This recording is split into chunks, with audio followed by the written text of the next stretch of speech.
O Trecho da Democracia de hoje debate a política nacional de AIDS. Os nossos convidados são José Cândido da Silva, coordenador da Rede Nacional de Pessoas que Vivem com HIV, e Jô Menezes, coordenadora de programas da Gestos. Cândido, em mais um episódio infeliz, em mais uma fala infeliz do nosso presidente da República, fez-se referência às pessoas que vivem com HIV/AIDS como sendo uma despesa para o restante da população. Qual o significado de mais essa afronta à sociedade feita pelo presidente da República? É uma coisa triste, né? Saber um presidente falar uma coisa dessa, dizer que as pessoas que vivem com HIV é uma despesa, como a gente sabemos que não é. Somos cidadãos que pagamos nossos direitos, nossos deveres, nossos impostos. Mas não é já era de se esperar, porque quando vem de um presidente de uma qualidade desse, não foi nenhuma surpresa para a gente que vive com HIV, levando em consideração esse comportamento do presidente. Como é que foi recebido entre as pessoas que vivem com HIV? Qual foi o efeito e o impacto causado por essa infeliz frase?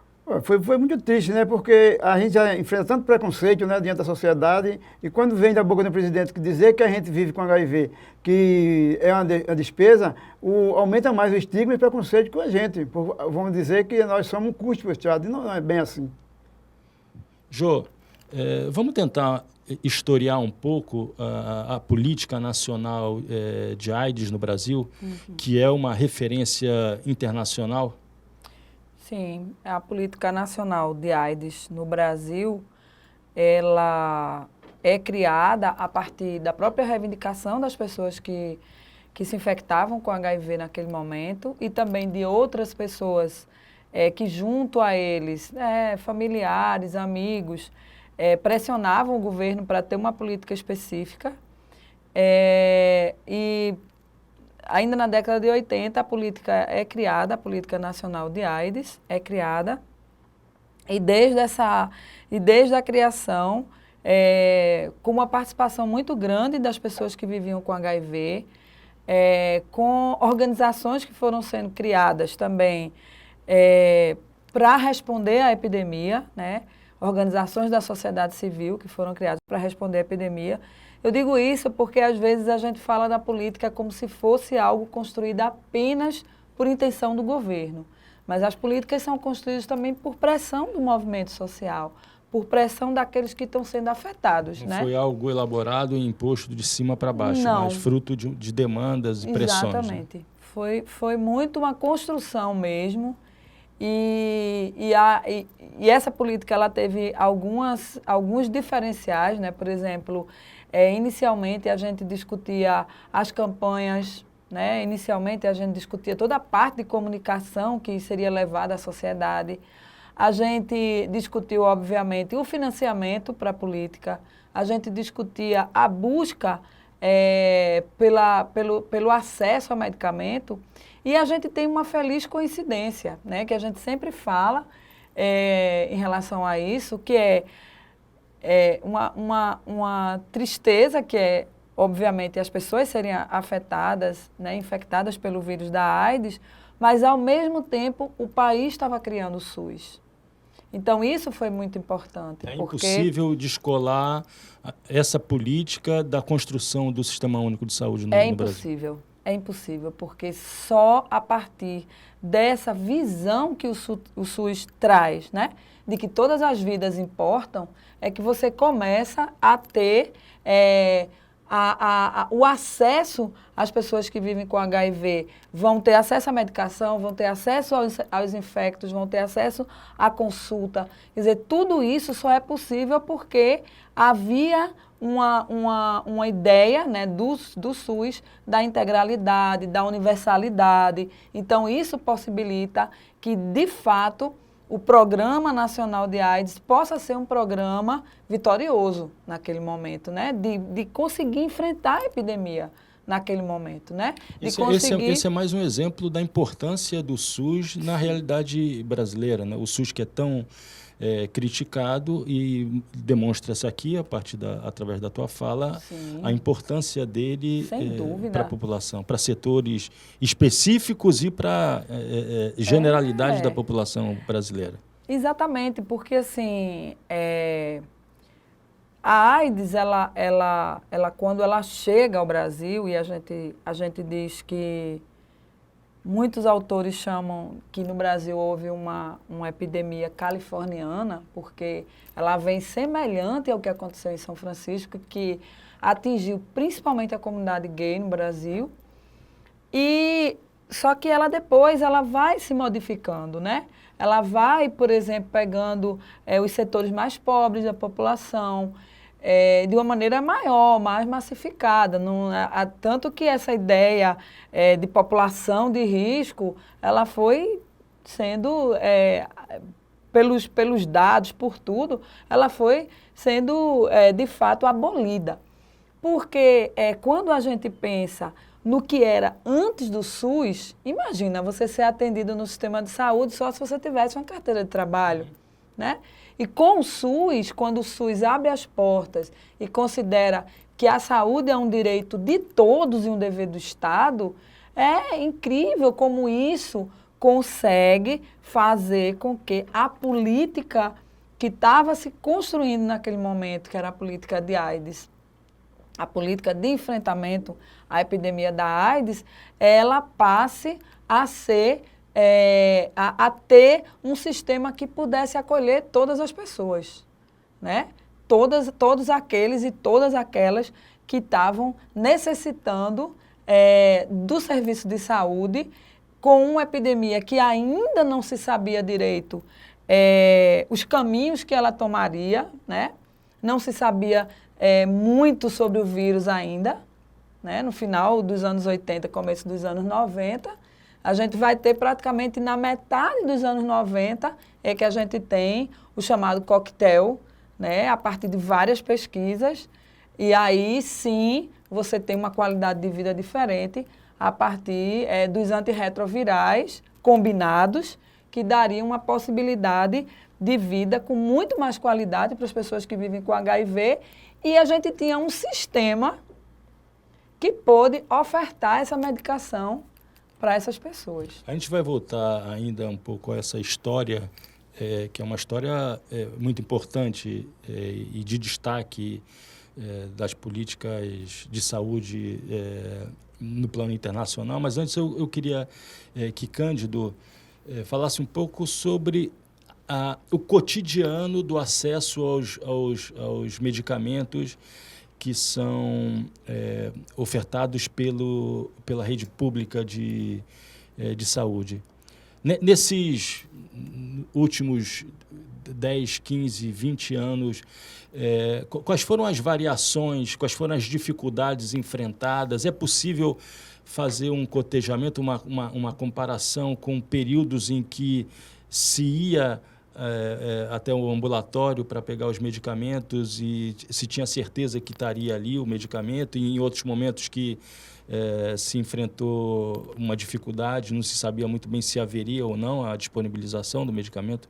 A gente teve uns anos que a gente teve dificuldade mesmo de pegar os medicamentos, porque mas é mais problema logístico do Estado, né? A gente chegava no serviço e estava faltando. Nós, do movimento social, precisávamos se organizar para estar debatendo nas audiências públicas, promotoria pública, denunciando, para ter acesso, né, com o direito que é nosso. Mas, ultimamente, está um pouco mais fácil a gente conseguir ter acesso à medicação. Mas, como a gente vive hoje num país de incerteza, as pessoas que vivem com AIDS temem o amanhã chegar no seu serviço de saúde e chegar lá não ter seus antirretrovirais por falta de todo esse golpe que estão dando no SUS, esse desmonte que estão querendo fazer com o SUS, né? Porque, como o João falou, é a partir do SUS que a gente tem esse direito. Então, se sucatearem mais o SUS do jeito que estão sucateando, vai ficar mais difícil para a gente ter acesso a esse medicamento, né? Por isso que a gente que vive com HIV, movimentos sociais, sempre está na luta para estar fortalecendo o SUS. Porque não sei o que seria das pessoas que vivem com HIV se não existisse o SUS. Já se percebe algum tipo de dificuldade surgida de 2019 para cá, de janeiro de 2019 para cá? Sim, a informação que eu tenho do Estado é que os pedidos que eles fazem para o Departamento Nacional para o Ministério da Saúde, dos antirretrovirais, eles estão mandando um pedido de 50% só. Antes vinha suficiente, a gente não tinha problema. Alguns que moravam no interior pegavam 3 meses de medicação, hoje não faz mais isso, porque não tem como distribuir na farmácia medicamento para 3 meses. Às vezes falta para até um mês. Então, quer dizer, então o que está se fazendo é a distribuição de medicamento apenas para um mês, é isso? Sim. Na atualidade? Sim, só para um mês. E mesmo assim, nós estamos enfrentando medicamentos através também, não só dos antirretrovirais, mas para doenças oportunistas, que a gente chama, né? As infecções oportunistas que surgem, que a gente tem maior dificuldade porque esses medicamentos são distribuídos pelo governo do Estado, né? O Ministério fornece os antirretrovirais e para infecções oportunistas é o Estado. E a gente não consegue acessar esse medicamento na farmácia do Estado. Jô, voltando a essa história que eu acho que é muito importante, é preciso que os telespectadores conheçam minimamente, a luta por uma política nacional de AIDS está muito vinculada a várias personalidades, mas eu penso numa personalidade que é a do Herbert Daniel, que foi, salvo engano, fundador da BIA, Associação Brasileira Interdisciplinar de AIDS. Como é que se deu essa organização da sociedade civil a partir do surgimento da epidemia?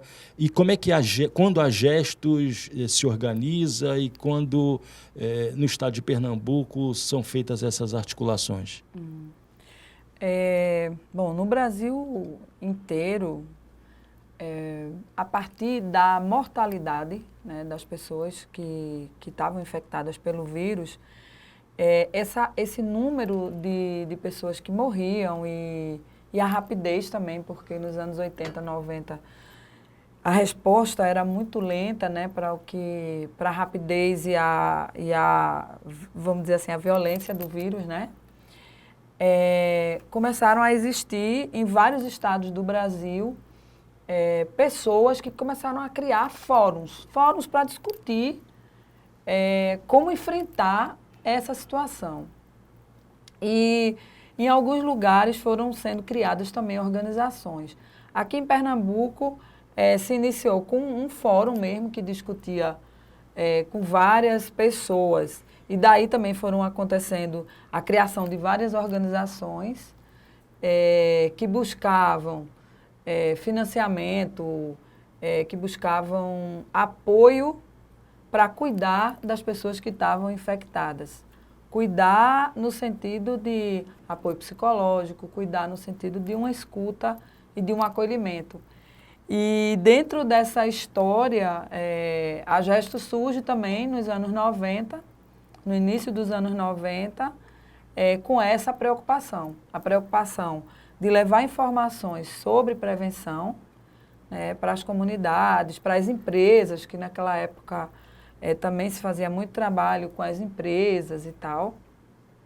E, ao mesmo tempo, apoiar as pessoas que viviam com HIV. E, a partir daí, a Gestos se estrutura, tanto inicialmente com apoio psicológico e depois com apoio jurídico. Porque a questão do preconceito, do estigma, né, ela existe desde o início, né, e até hoje é um dos grandes sintomas da AIDS, é o preconceito e o estigma que as pessoas que vivem com HIV sofrem. Então, a gente criou também essa parte da assessoria jurídica para agilizar, porque as pessoas tinham pressa, né, porque como era uma doença, e naquele momento era uma doença que precisava de rapidez nas ações, nós criamos dentro da Gestos, além do apoio psicológico, o apoio jurídico, e a partir daí a gente começou a fazer uma reparação dos direitos das pessoas que viviam com HIV e aprofundar a discussão dos direitos humanos das pessoas que viviam com HIV.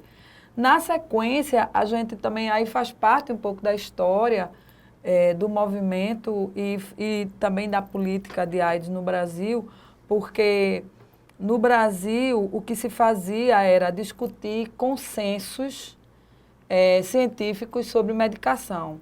Então, por exemplo, o Brasil tinha uma lista de 10 medicações dentro desse consenso.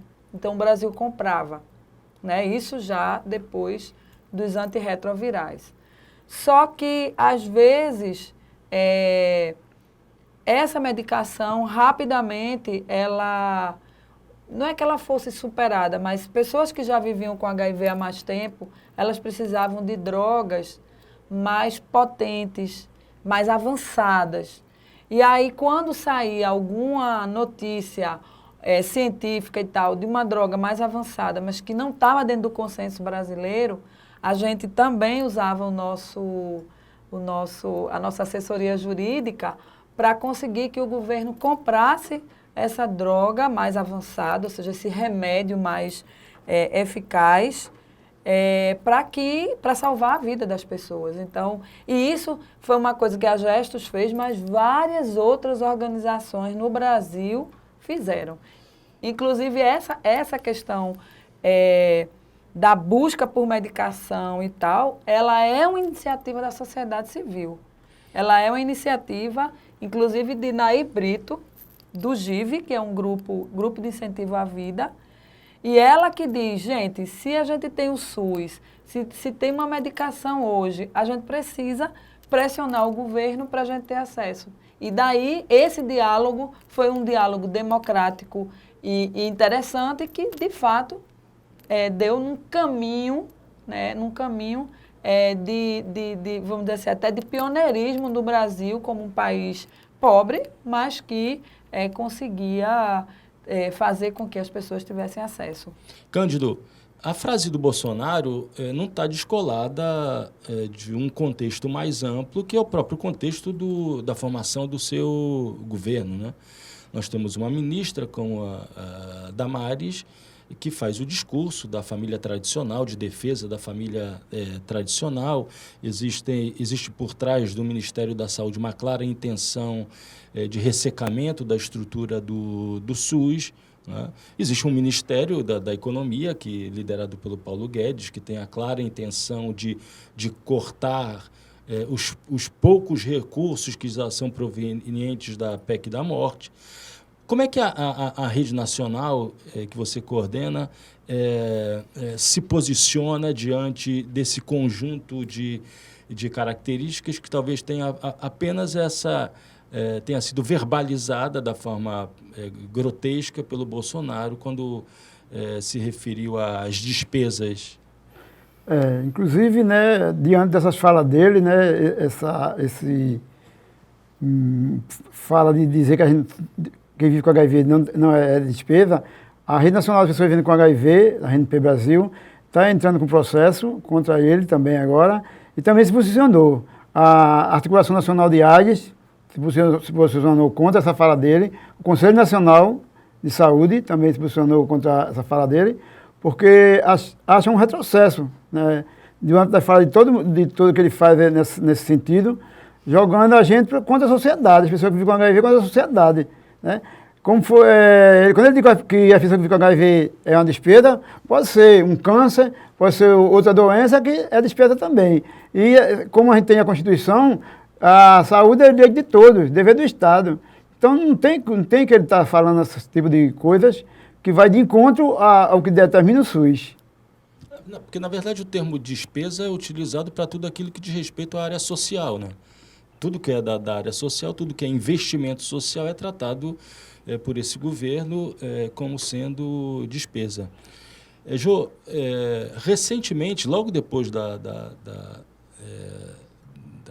frase do presidente da República, Drauzio Varela gravou um vídeo valorizando, né, enfatizando o valor dessa política nacional que você historiou na primeira parte do programa, fazendo uma comparação com a realidade sul-africana.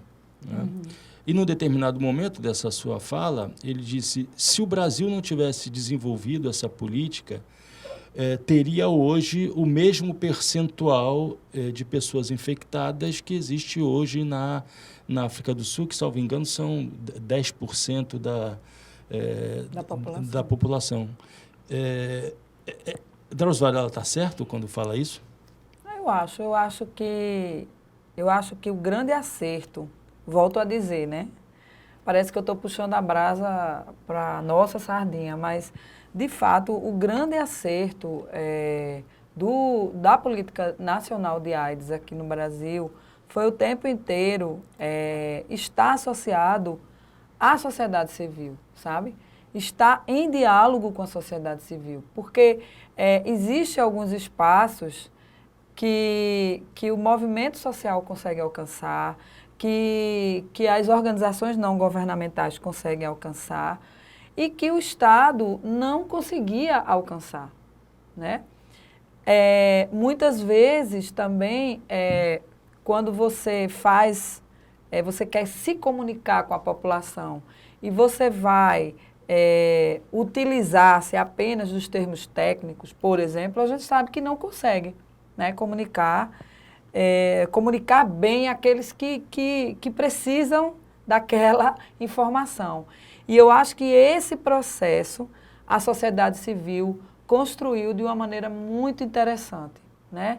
A gente trabalhou no Brasil durante muito tempo, não só com a visão de campanhas específicas para momentos específicos, mas a gente teve uma prevenção que era feita de uma maneira mais continuada, né, nos espaços, em vários espaços das comunidades. A gente utilizava as próprias unidades de saúde para fazer isso. A gente utilizava as associações de moradores, todos os lugares de uso comunitário eram espaços para realizar ações educativas de diálogo com a população em relação à prevenção ao HIV. Isso não é a mesma realidade hoje, tá certo? Isso eu acho que é uma perda, né, muito grande no programa, esse pouco investimento em ações continuadas, em ações com um diálogo mais profundo sobre prevenção. E eu acho que isso é um diferencial. Isso, não que a gente não continue a ter casos de AIDS no Brasil, porque é preciso que se diga isso. Não que a gente não continue a ter mortalidade, né, de pessoas que vivem com AIDS no Brasil, porque também precisa ser dito isso. Mas é preciso que esse diálogo sobre viver com HIV, o diálogo sobre como enfrentar a epidemia, como se prevenir do vírus, ele precisa voltar aos diversos espaços, né? À escola, ao serviço de saúde, às universidades, aos centros comunitários, às associações de moradores. Em todo lugar a gente precisa voltar a conversar. Porque quando a gente volta a conversar sobre isso, a gente passa a discutir várias questões da vida, né? Não é, por exemplo, falando ou colocando campanhas que tragam o medo que a gente vai conseguir enfrentar. Porque o Brasil, inclusive, mostrou isso, né? As campanhas da década de 80, elas iniciaram dessa maneira, mas foi visto que esse não era o caminho e foi feita uma outra linha de comunicação, tanto de comunicação quanto de educação, para dialogar com as pessoas, inclusive entendendo as diferenças que existiam entre os diversos sujeitos. Ora, se eu quero atingir as prostitutas, eu preciso ter um diálogo, entender, compreender a relação de trabalho delas, o que isso tem a ver com prevenção, né? E aí produzir algo que tem um impacto sobre essas pessoas. Se eu vou conversar com os jovens, é a mesma coisa. Se eu vou conversar com os gays, é a mesma coisa. Se eu vou conversar com as mulheres trans, é a mesma coisa. Com os homens trans, enfim.